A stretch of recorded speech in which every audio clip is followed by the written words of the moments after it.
à moins d'1 heure de route de Dubaï et aux portes du plus grand désert du monde. Le petit émirat de Ras Al Khaimah apparaît comme un mirage. D'un côté, les eaux turquoises viennent grignoter ces dunes.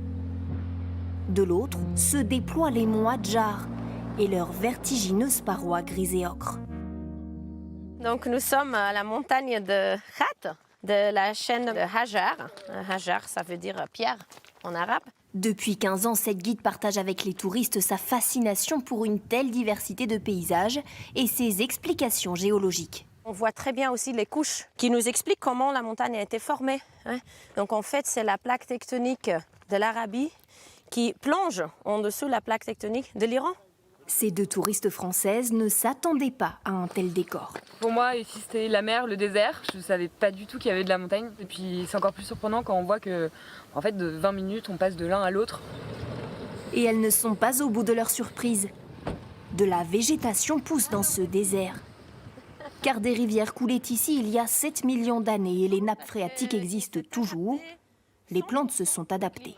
Quand on regarde les feuilles, elles sont couvertes avec une couche blanche et elles reflètent le soleil. Et donc, l'arbre peut mieux conserver l'eau. Deuxièmement, mais il faut être très prudent. Donc, quand on coupe un petit peu la feuille, vous voyez ce qui sort? Du liquide blanc. Du liquide blanc. En fait, il ne faut pas toucher parce que c'est toxique. Ça protège l'arbre pour que les dromadaires, entre autres, ne mangent pas. Et des dromadaires, il y en a beaucoup ici. Depuis la nuit des temps, ils vivent avec les bédouins. Les 4x4 les ont remplacés, alors aujourd'hui ils sont dédiés à la course, entraînés matin et soir. Pourquoi ils portent des muselières comme ça? Ouais, c'est pour éviter qu'ils ne mangent pas juste n'importe quoi. Parce qu'en fait, c'est des dromadaires très chers, ce qui peuvent coûter des millions de dirhams. Soit plusieurs centaines de milliers d'euros, car les courses de dromadaires sont de plus en plus populaires. Pour les locaux, c'est un moyen de perpétuer les traditions. Ça montre quand même qu'on veut garder cet héritage. Le plus grand challenge, c'est de garder les traditions au même moment que le pays est en train de se moderniser si rapidement. Miser sur l'authentique, c'est pour les professionnels du tourisme un moyen de se démarquer de Dubaï et de ses gratte-ciel démesurés. Ils veulent faire découvrir la vraie vie des Émiratis, celle d'avant le pétrole. Avant Dubaï, avant Abu Dhabi, avant le pétrole, en dehors de la pêche, l'activité principale était la pêche de perles. C'était l'or noir du passé. Ces précieuses billes de nacre faisaient la richesse des pays du Golfe avant l'exploitation des gisements pétroliers. Abdullah Al-Soué est le petit-fils de l'un des derniers pêcheurs de l'Émirat. Il a créé une ferme perlière ouverte aux touristes pour partager son héritage. Je mets ce panier autour de mon cou.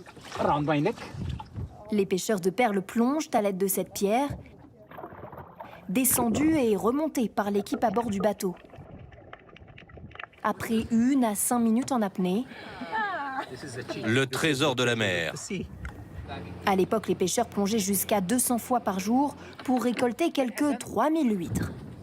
Les perles sont très rares. Sur 100 huîtres, une seule contient une perle, c'est-à-dire 1%. On apprécie davantage le travail qu'on retrouve sur nos boucles d'oreilles ou nos colliers. Je ne me doutais pas que l'histoire était si riche. Mais l'authenticité ne suffit pas. Pour concurrencer le tourisme du reste du Golfe, très axé sur le luxe et la démesure, Ras Al Khaimah possède la plus longue tyrolienne du monde. 3, 2, 1, hasta la vista! Près de 3 km à 1600 mètres d'altitude. C'est également ici qu'ouvrira le tout premier casino légal des Émirats arabes unis. Et le long des plages, les hôtels de luxe poussent comme des champignons, 50 en 20 ans. Pour ce directeur d'hôtel, ce n'est que le début, tant la destination est un succès. Beaucoup de touristes viennent maintenant passer les vacances longues chez nous et aller à Dubaï pour le week-end, par exemple. Les taux d'occupation sont très élevés, donc dans les 4-5 ans, vous allez avoir 21 hôtels qui sont en développement, en fait. L'an dernier, l'Émirat a accueilli un peu plus d'1 million de visiteurs. Il prévoit d'en recevoir 3 fois plus d'ici 2030.